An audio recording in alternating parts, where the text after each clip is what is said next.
Assalamualaikum warahmatullahi wabarakatuh.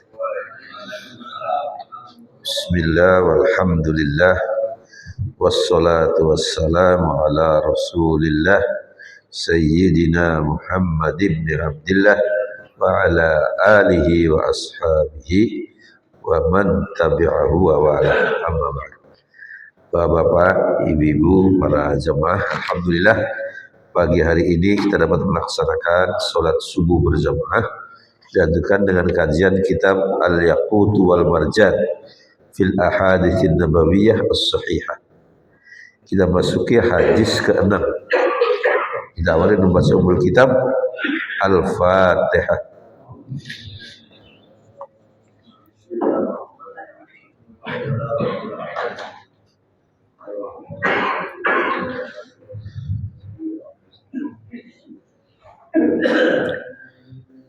Bismillahirrahmanirrahim. Hadis Ibnu Abbas.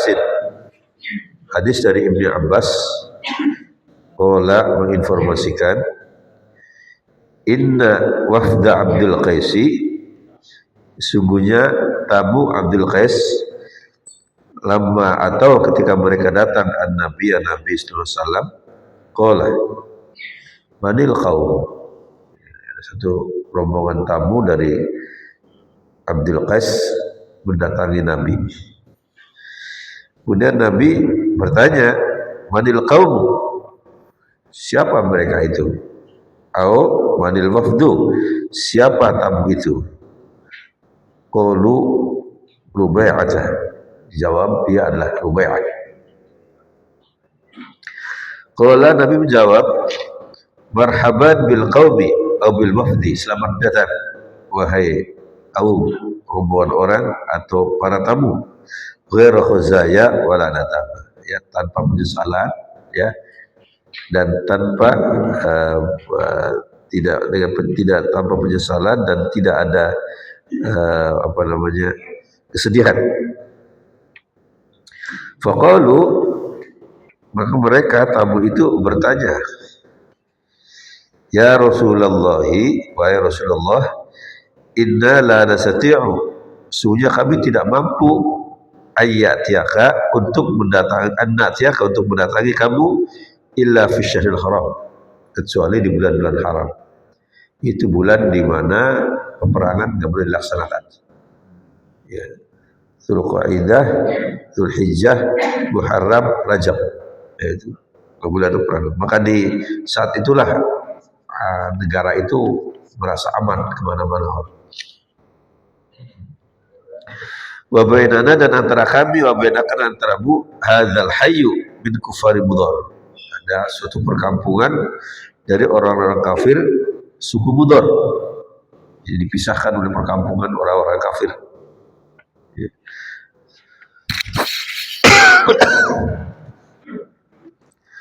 Faburna bi amrin faslin nukhbiru bihi, ya. Maka perintahkan kepada kami dengan perintah yang jelas, terperinci untuk orang-orang sudah kami. Wa nadkhulu bihi al-jannata, dan dengan pesan-pesan yang kamu berikan padaku itu kami bisa masuk surga. Wa sa'ulu an ashribatin fa amaruhum bi arba'i manahum, ya, dan mereka menerangkan juga tentang minuman. Fa'amaruhum, maka Nabi memerintahkan mereka bi arba'in, dengan 4 hal, wa nahahum, dan mencegah mereka an arba'in, 4 hal juga. Amaruhum bil imani billah wahdahu. Yang pertama, Nabi memerintahkan agar beriman kepada Allah yang sah. Qala, Nabi bertanya, atadruna mal iman, tahukah kalian apa iman itu, amin pada Allah itu? Qalu Allahu subhanahu, Allah dan Rasulnya yang lebih tahu. Qala syahadatu an la ilaha illallah wa anna Muhammadar Rasulullah. Jadi, tahukah kalian apa iman kepada Allah yang sah itu? Qalu, Allah yang lebih tahu dan Rasulnya. Maka Nabi menjawab, yaitu syahadatu alla ilaha illallah. Bersaksi bahwa sungguhnya tidak Tuhan selain Allah, wa anna Muhammadan, dan sungguh Muhammad itu adalah Rasulullah. Yang kita sebut syahadat atau syahadatain, dua syahadat ya. Kemudian yang kedua apa? Wa iqamis sholati, menegakkan salat. Wa ita'uz zakati, menunaikan zakat. Wa siyam ramadhana, dan puasa Ramadan.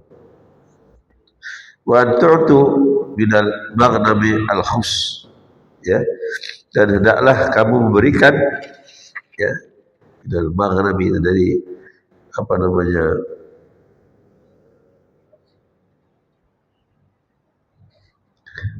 seperlima, yang memberikan seperlima dari harta rampasan perang, harta rampasan perang. Seperlima diberikan kepada untuk kemasyarakatan, ya. Wa nahahum an arba'in, dan menahan mereka dari 4 hal. Anil hantami wad dubbai wan naqiri wal muzaffati, yaitu yang dilarang oleh Nabi, ya, yaitu hantam, ya, minuman di tempayan hijau. Ada jenis minuman yang sudah mengandung khamr, ya, arak. Kemudian ad-duba, labu kering, digunakan untuk tempat itu juga. Labu kering itu dilubangi dalamnya, kemudian dijadikan tempat untuk minuman keras juga. Kemudian an-naqir, batang kurma yang dilubangi juga begitu, ya, menimbulkan dari batang kurma dilubangi, disimpan itu khamr di situ, ya. Itu juga tidak diperbolehkan. Kemudian yang terakhir adalah al-muzaffat, tempayan yang dilapisi ter. Pada zaman dulu itu, pada zaman sekalian, tempat air dibuat dari bambu, dikasih ter supaya nggak bocor pakai ter. Jadi juga tidak diperkenankan oleh Nabi, ya, karena semua itu mengandung, pada zaman sekalian, minuman-minuman yang memabukkan, ya. Muqayyar, sebut juga muqayyar, ya. Kadang sebut juga dengan muqayyar, tempayan yang dilapisi dengan aspal. Dia bersabda, hafalkanlah semua ini dan sampaikanlah kepada orang-orang yang ada di belakang kalian. Jadi yang pertama, Nabi pesan tentang rukun Islam tadi, ya. Ya, yang kedua, larangan meminum minuman keras, kira begitu anunya, isinya, ya. Jenisnya macam-macam, ya, tadi. Ada yang disimpan dalam tanah, minuman keras itu, ya.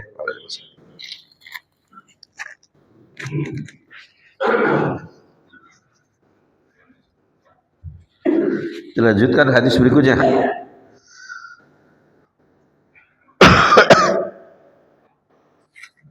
Maaf, saya agak batuk, jadi terganggu suaranya. Hadis Ibnu Abbasin,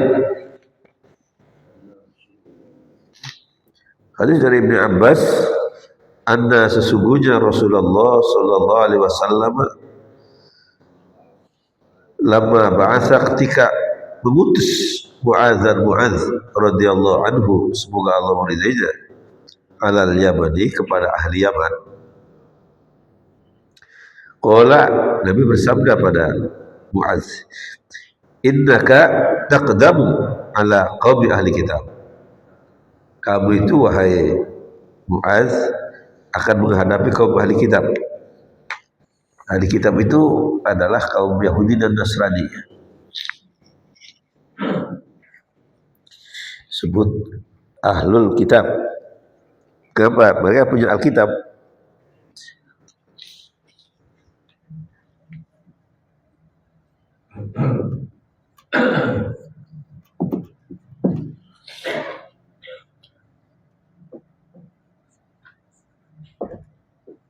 Al-Yahudu wan Nasara.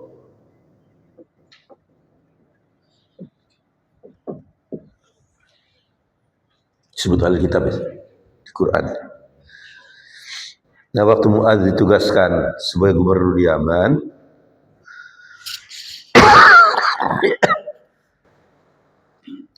Nabi mengingatkan, Mu'adz, kamu akan jumpai kaum Alkitab di Yaman itu orang Yahudi dan Nasrani.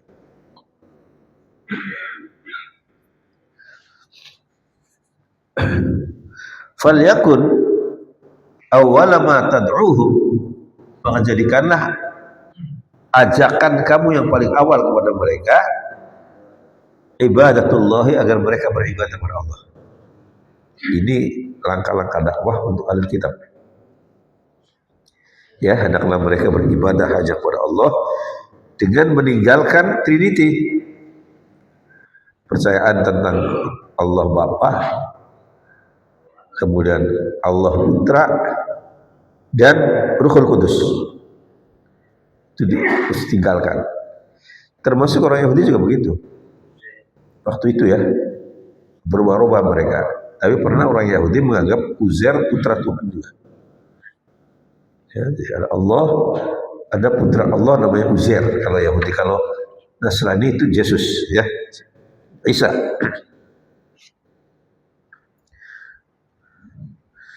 Nah, faidza arafullaha, kalau mereka telah mengenal Allah dengan baik, dalam arti tauhid tadi ya, la ilaha illallah, itu penting sekali.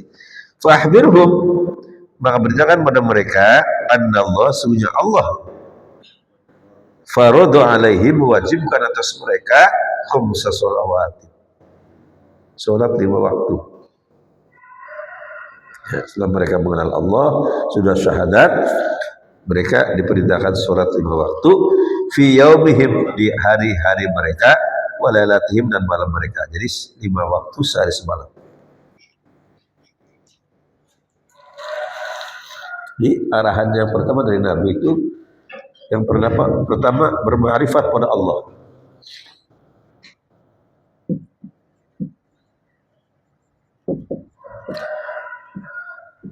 Mengetahui Allah dengan sungguh-sungguh, memahami ya, dan keesaannya.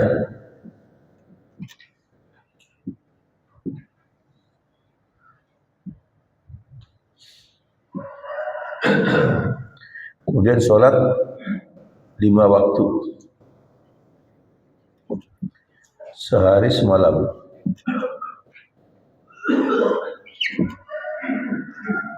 Kita laksanakan ya. Ada 5 waktu sholat yang kita sudah tahu semua itu.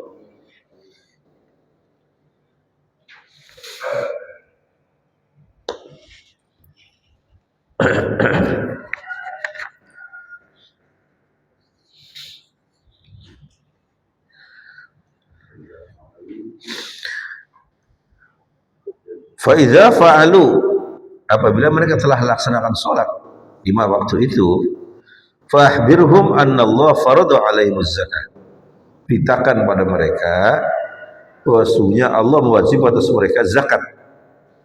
Dari mana? Min amwalihim, dari harta mereka, ya, wa turaddu ala fuqaraihim. Nah, ini konsep zakat rumah. Ya, zakat itu ya.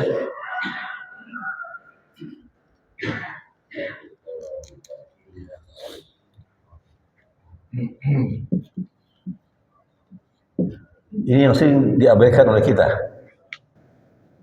Tu'khadhu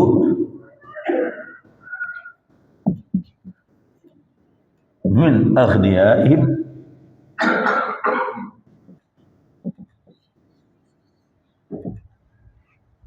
wa turaddu ala fuqaraihim.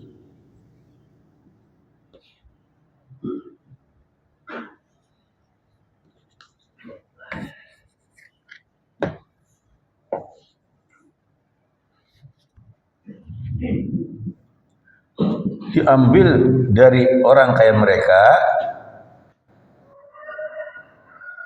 aghniyaihim ya,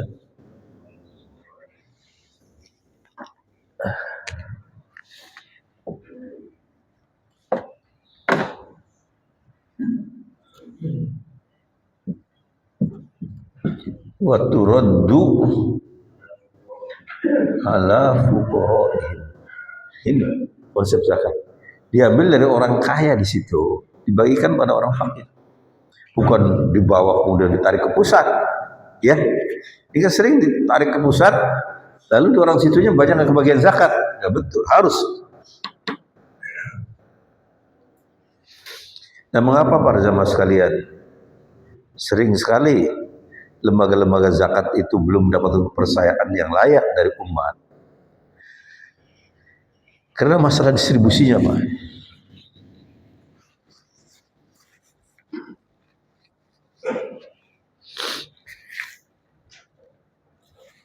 Saya tanyakan kepada orang-orang fakir miskin, dapat nggak? Dia bilang nggak dapat, Pak. Ya, berarti ini kan pembagiannya nggak bagus. Ya, ada itu aja, Pak. Saudara-saudaranya yang dapat, Pak. Ya, yang dapat saudara-saudaranya saja. Maka kemudian orang zakat langsung, karena melihat begitu. Kalau zakat sudah merata, orang pasti percaya.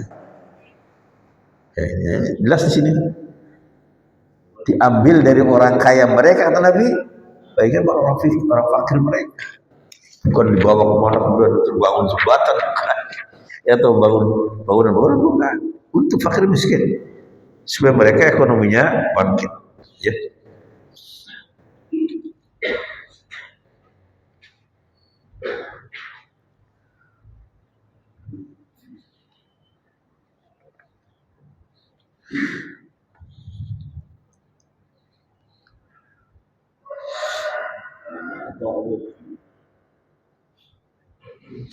Fa idza ata'u biha,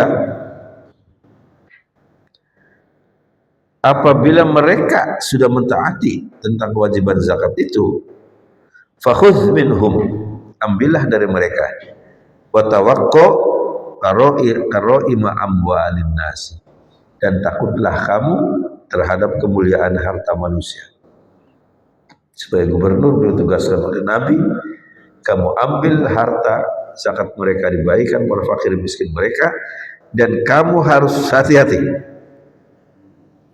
takut terhadap kemuliaan harta orang-orang yang telah berzakat. Wajib bagi penguasa untuk menjaga harta mereka. Ya, wajib penguasa untuk menjaga harta orang-orang yang telah menunaikan zakat. Maka ketika banyak pajak dan lain-lain diselewengkan, ya, para ulama pernah mengancam kepada pemerintahan bahwa mereka akan memfatwakan untuk tidak mau membayar itu kalau uangnya tidak disalurkan kepada. Kemudian ketakutan, kemudian pada datang di bilang, ya, karena sering sekali zakat kok yang menikmati orang-orang kaya, itu kan nggak betul.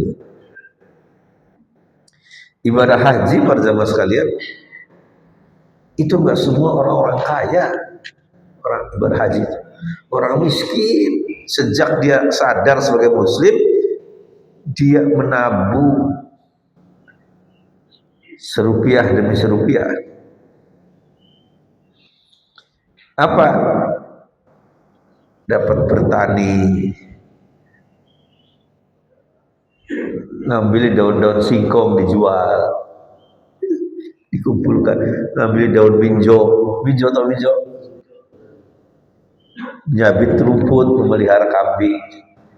Keuntungan yang kecil itu mereka kumpulkan selama berpuluh-puluh tahun, sebab kemudian mereka bisa membayar haji, lalu uangnya digunakan untuk pejabat haji keluarga. Baik, itu kezaliman. Ya, orang-orang kaya kok hajinya pakai duit orang miskin, itu kezaliman. Jadi ini hal-hal yang penting diingatkan dari sini kan. Nah, kita jumpai beberapa kasus begitu ya. Ya, diberangkatkan lagi diberangkatkan lagi sejumlah besar dengan gratis, malah dapat uang saku, malah mereka orang-orang kaya. Ini ya kekeliruan yang sering terjadi. Nah, jadi harus dijaga betul-betul harta rakyat ya, oleh pemerintah atau oleh penguasa atau oleh amri harus menjaga harta rakyat ya, karena mereka telah menunaikan kewajibannya dengan berzakat. Bahkan setiap orang muslim wajib menjaga harta ya, menjaga harta sesamanya apabila dia telah melaksanakan ibadah zakat. Kita lanjutkan hadis yang ke-8. Hadis Ibnu Abbas. Hadis dari Ibnu Abbas, anna Nabi sallallahu alaihi wasallam ba'atha Mu'adzan ila al-Yaman. Beliau membangkitkan Mu'adz, mengutus Mu'adz ke Yaman. Faqala ittaqi da'watal madlum. Takutlah kamu wahai Mu'adz, kata Nabi, doanya orang-orang yang teraniaya. Fa innaha, karena sungguhnya laisa bainaha wa bainallahi hijab. Tidak ada hijab lagi antara doanya orang teraniaya dengan Allah. Harus takut kepada doanya orang-orang. Maksudnya bukan jangan menganiaya rakyatnya, jangan menzalimi rakyatnya. Kata Nabi, doanya orang yang zalimi itu makbul luar biasa, tidak ada hijab ya. Jadi pada zaman saya lihat itu bagaimana pesan-pesan Islam terhadap para pejabat, luar biasa ya. Doanya orang teraniaya itu makbul. Bahkan disebutkan doaul madlumi makbulah wa in kana fajira. Doanya orang yang teraniaya itu dikabulkan Allah, meskipun dia mungkin orangnya nggak baik, tapi kalau dia dizalimi kabul. Itu saking kerasnya larangan berbuat zalim antara kita. Menyakitkan Bapak, perbuatan zalim itu sangat menyakitkan. Maka keras sekali sini ya dalam hadis ini. Ittaqi da'watal madlum. Takutlah terhadap doanya orang tadi. Nah, sehingga kan pernah saya jelaskan pada kuliah yang lalu. Ya. Ketika ada orang-orang yang bangga dengan amalnya, ibadahnya, ya, sedekahnya, zakatnya, dia menghadap Allah dengan bangga, Rabb, ini amalku, ibadah bergunung-gunung, amal ibadahnya bergunung-gunung ya. Tapi kemudian datang sekelompok orang menghadap, ya Allah, saya dulu dizalimi oleh orang ini. Maka diambillah kebaikan dia untuk menutup. Belum selesai, datang rombongan kedua yang dizalimi oleh dia, diambil. Amal yang bergunung-gunung itu diambil lagi. Terus rombongan kedua, rombongan ketiga, keempat, kelima, keenam, sampai habis kebaikannya.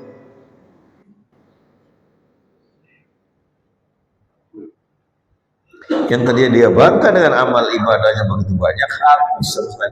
Ternyata belum selesai, masih ada rombongan yang datang dianiaya oleh dia. Rob, dianiaya oleh Allah. Tapi ini sudah habis kebaikannya.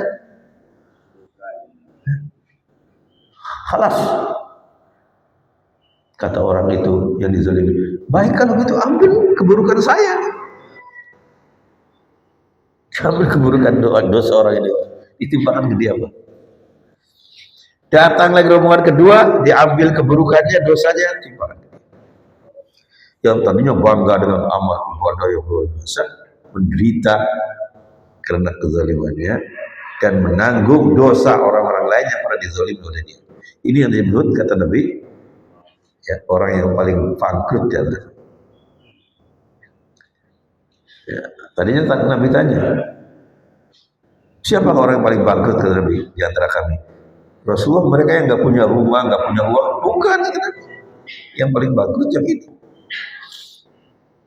Ya, itu baru. Jadi di sini maaf pada zaman sekalian, penekanannya hati-hati, jangan sampai menzalimi pegawai kita, karyawan kita, tetangga kita, teman bisnis kita. Jangan ini akibat juga ya.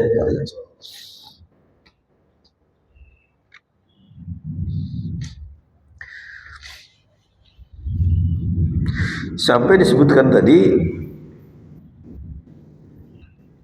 orang fasik pun kalau dizalimi kabulkan doanya. Ya. Jadi ini penekanan, jangan kita berbuat zalim. Dan zalim itu sering maaf apa? Nggak terasa kita.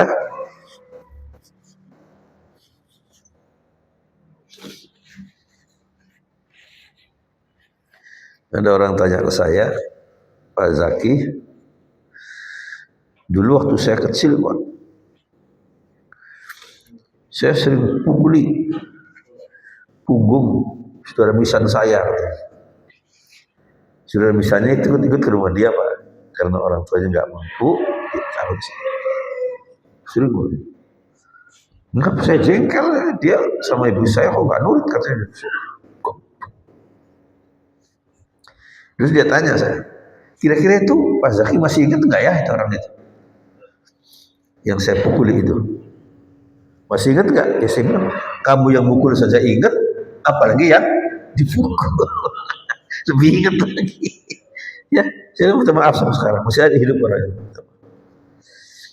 Nah yang mukul saja ingat, apalagi yang dipukul. Ya, nah, jadi itulah hal-hal yang kezaliman-kezaliman yang harus dihindari. Ya.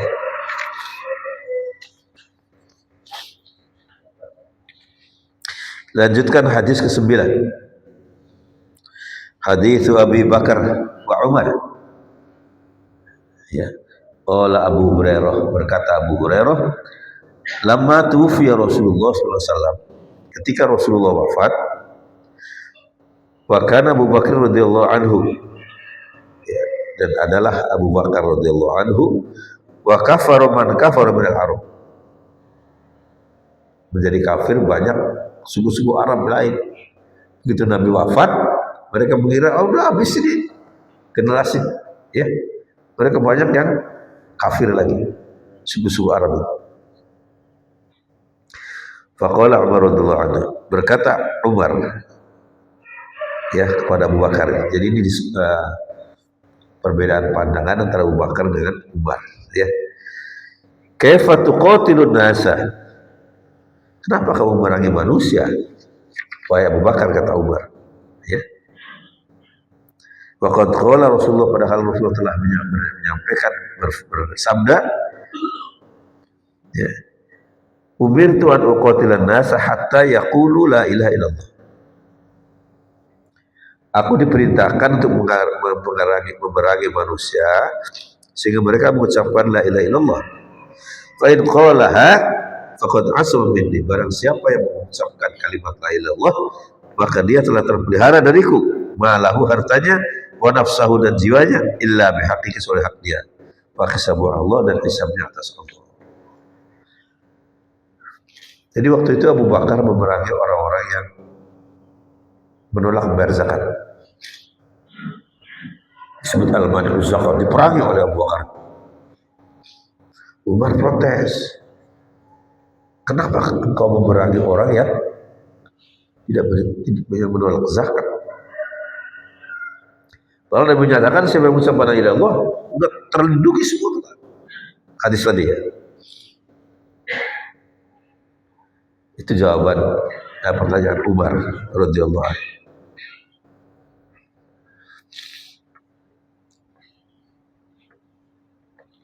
Faqala Abu Bakar. Abu Bakar menjawab, wallahi, demi Allah, la uqatilanna, aku akan memerangi man farqa baina salati waz zakat, orang-orang yang membedakan antara salat dan zakat. Ya. Fa inna zakata haqqul mal, sesungguhnya zakat itu haknya harta. Wallahi demi Allah, lau ma'anauni, sekiranya mereka menolak anak kambing kanu yu'adduna Rasulullah yang disampaikan kepada Rasulullah, la qataltuhum ala man'iha, aku perangi mereka yang menolak. Jadi kata Abu Bakar, jangan bedakan sholat dengan zakat. Karena zakat itu hakul mal, ya haknya harta. Jadi tetap beliau perangi, ya. Termasuk kata orang-orang yang biasa membayar zakat ternaknya pada Rasulullah, kemudian kalau dia berhenti, karena Rasulullah wafat, dia berhenti bayar zakat, pasti la qataltuhum, aku perangi mereka, kata kata Abu Bakar. Ya. Setelah memperoleh jawaban seperti ini, apa? Qala Umar, berkata Umar radhiyallahu anhu, semoga Allah menjadi, fa wallahi, maka demi Allah, kata Umar, ma huwa illa an qad syaraha Allah sadra Abi Bakrin fa araftu annahu haqq. Tidak lain, kata Umar, sungguh Allah telah melapangkan dada Abu Bakar, kata Umar. Ya, maka aku tahu kini bahwasanya dia itu benar. Nah, gitu Pak. Gentleman, ya. Saya sekarang tahu dialah yang benar. Terima. Ada dua diskusi. Ya. Yang satu, penjilidan Al-Quran. Umar mengusulkan Abu Bakar, segera Quran dijilid jadi satu, kan dulu masih berantakan. Ya. Jangan sampai nasib Al-Quran seperti kitab suci yang dulu. Abu Bakar menolak.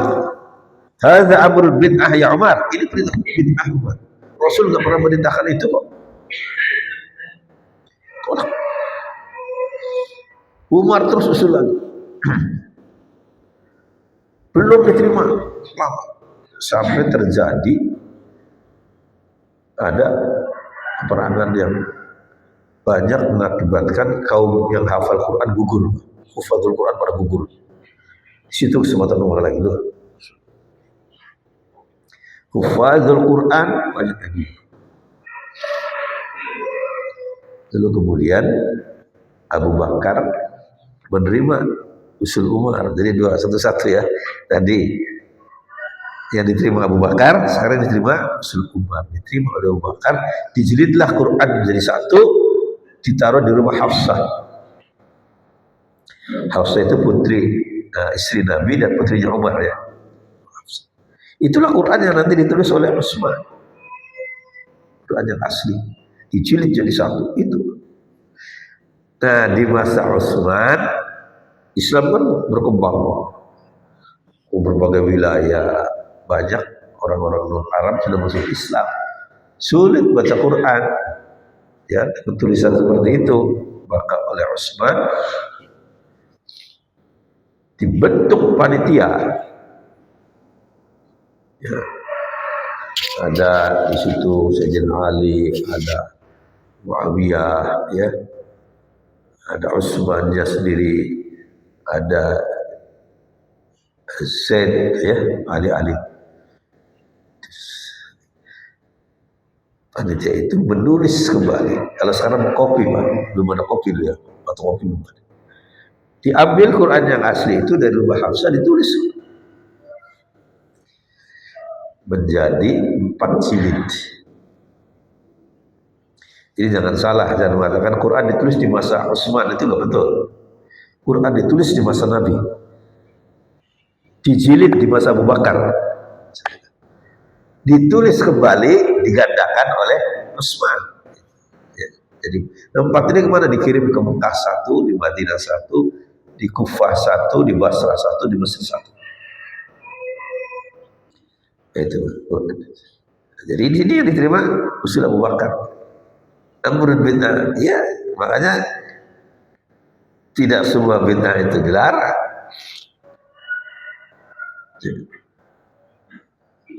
Ada saudara-saudara kita sering kan, segala bid'ah itu dilarang.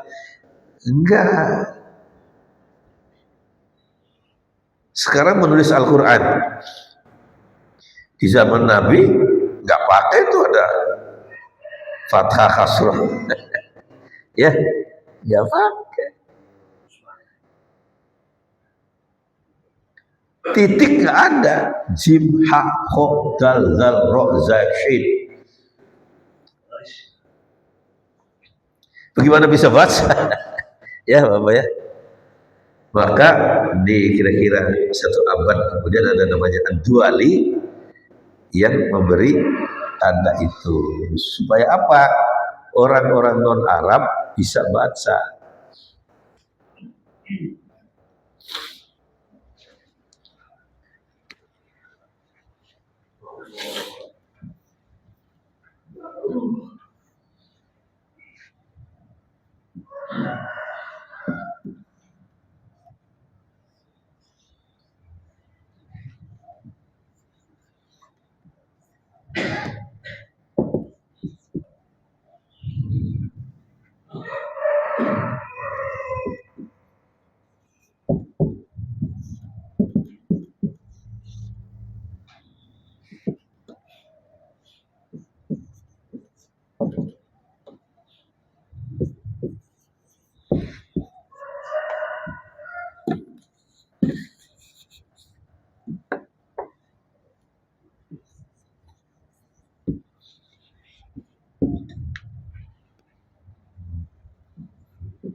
Nah, silakan semua dibaca Bapak. Ini awal mula yang ada di rumahnya Hafsah itu. Siapa bisa baca? Ad-Duali membuat baris. Dari mana huruf alif? Huruf alif dimiringin di bawah, berarti I.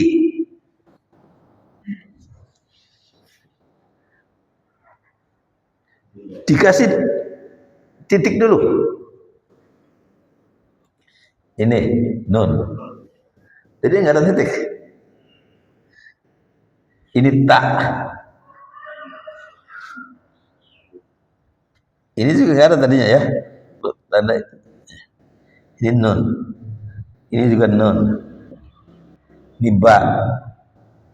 Ini ya. Ya. Ya lagi. Ini ya. Ini nun. Ya. Basal. Ini tak. Ini ya. Ini dulu sebelum baris. Baru kemudian baris. Innallaha. Nah, ya. Baris atas ini. Untuk A. Wa mala ikatahu. Nah, baris. Ini huruf asalnya wabu. Dia taruh di atas dimiringin jadi hu dari u ya. A I U. Kemudian tanwin seterusnya yusalluna sampai lengkap. Nah, ini dilakukan jauh setelah Nabi nggak ada. Ini kan amrun bid'ah, barang baru kan. Nah, siapa yang nggak pakai ini? Ya. Ya nggak pakai. Kalau Anda nggak pakai ini, Anda nggak bisa baca Quran.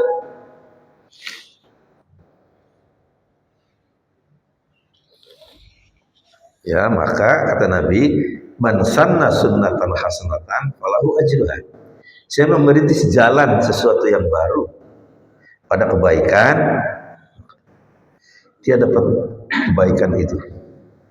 Dan kebaikan orang yang mengerjakannya sampai hari kiamat. Ini Ad-Duali yang ini Pak dapat pahala terus setiap orang baca Quran.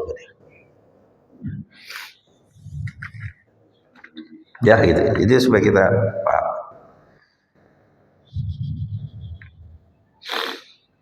Hadis terakhir 10.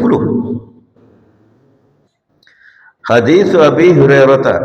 qala qala Rasulullah sallallahu alaihi wasallam umirtu an uqatilan nasa hatta yaqulu la ilaha illallah.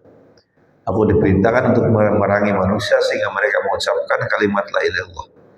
Faman qala la ilaha illallah, barang siapa yang mengucapkan la ilaha illallah, faqad asama minni nafsahu, maka telah terpelihara dariku apa jiwanya, wa malahu dan hartanya, illa bihaqqi, kecuali hak dia, wa hisabuhu ala Allah, hisab tetap pada Allah. Maksudnya kalau orang sudah syahadat kita anggap dia muslim. Urusan syahadatnya benar atau enggak, dalam baca atau enggak, itu urusan Allah. Kita melihat lahiriahnya. Ya, itu Allah. Maka jangan berani-berani kita mengkafirkan orang-orang yang sudah mengucapkan syahadat. Jangan. Ada perbedaan silakan, tapi jangan sampai mengkafirkan. Ya, bahaya. Apa? Kalau kita mengkafirkan orang lain, orang itu enggak kafir, kembali pada kita. Kafiran bahaya. Ya.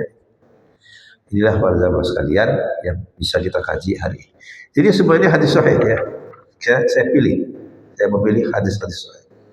Ya, dari yang semua nanti kitab ini ya saya pilihkan semua hadis-hadis sahih. Insyaallah ini nanti jadi kitab tersendiri ya. Namanya Al-Yaqutu wal Marjan ya. Baik, sudah jam 6, silakan ada pertanyaan. Jadi mohon maaf Pak, saya agak kurang sehat ya, jadi ini suaranya bindeng-bindeng begini. Silakan kalau ada yang bertanya. Ya. Masalah pemberian harokat. Ya. Orang-orang Arab itu dulu kok bisa baca, nggak ada gitu kok. Ya karena Pak, karena sudah bahasa mereka sehari-hari, sama seperti kita, ya, kita.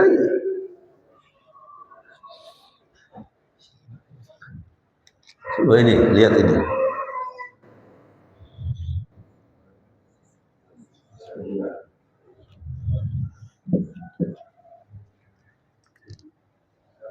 Gimana bacanya ini? Ini orang barat cari kamus nih, nggak ada di kamus deh, di LLS kita paham dan lain-lain sebagainya. Ini lagi sama orang Arab juga begitu Pak. Udah ini langsung bisa nyambung. Tapi begitu Islam berkembang di luar Arab, kesulitan mereka maka dibikin. Sama di LLSB orang barat lihat itu. Lihat di kampus nggak ada. Ini senjata. Kita bisa baca karena itu udah kebiasaan kita, ya. Gitu Pak pasti kira-kira. Ya, jadi sudah terbiasa. Nah bahkan kita belum cukup itu aja Pak. Ditambah bantu tajwidnya, ya. Nun mati ketemu ba kasih mim, ya kan? Mim itu sekarang ini tuh. Belum lama, malah sekarang paling baru dikasih warna kan, ya itu semua bid'ah itu barang baru, tapi kalau bisa mendorong kita untuk kebaikan, tidak apa, ya. Jadi tidak semua bid'ah dilarang, ya. Ada bid'ah yang hasanah disebutkan, ya. Jadi bid'ah itu ada bid'ah hasanah, ya, ada bid'ah sayyi'ah, ya, ada bid'ah sayyi'ah. Nah, apa lafaz kullu bid'atin dolalah? Itu ada lafaz yang disimpan. Kullu bid'atin sayyi'atin dolalatun, gitu ya. Ya, seperti saya minum air hujan, nggak habis air hujan Pak diminum. Ada lafaz sebagian di situ disimpan. Ya, syaribtu ba'du ma'il matar. Saya minum sebagian air hujan. Itu segelas saya minum. Tapi kita katakan saya minum air hujan. Udah betul itu. Tapi maksudnya sebagian air hujan. Saya minum air sumur. Apa habis? Nah, sebagian air sumur. Nah, sebagiannya nggak perlu disebut. Udah pasti masuk di situ. Itu namanya mahdzuf dalam bahasa Arab. Sama itu. Kullu bid'atin sayyi'atin dolalah. Ada lagi? Baik, kalau nggak ada kita masih silakan. Ini ada hadis pilihan. Bisa dilengkapi riwayat hadisnya. Oh ini semua riwayat Imam Bukhari dan Muslim, Pak. Iya, Imam Bukhari Muslim. Ya. Makanya saya sebutkan di sini al-ahaditsun nabawiyah as-sahihah. Ya. Sahih semua jadi kitab. Nanti ke depan di hadis-hadis lain yang bukan Imam Bukhari Muslim kita tulis tambahannya, misalnya Imam At-Tirmidzi apa saja kita tentukan. Tapi yang ini kalau nggak ada berarti Bukhari Muslim. Baik, kita akhiri dengan baca hamdalah. Wassalamualaikum warahmatullahi wabarakatuh.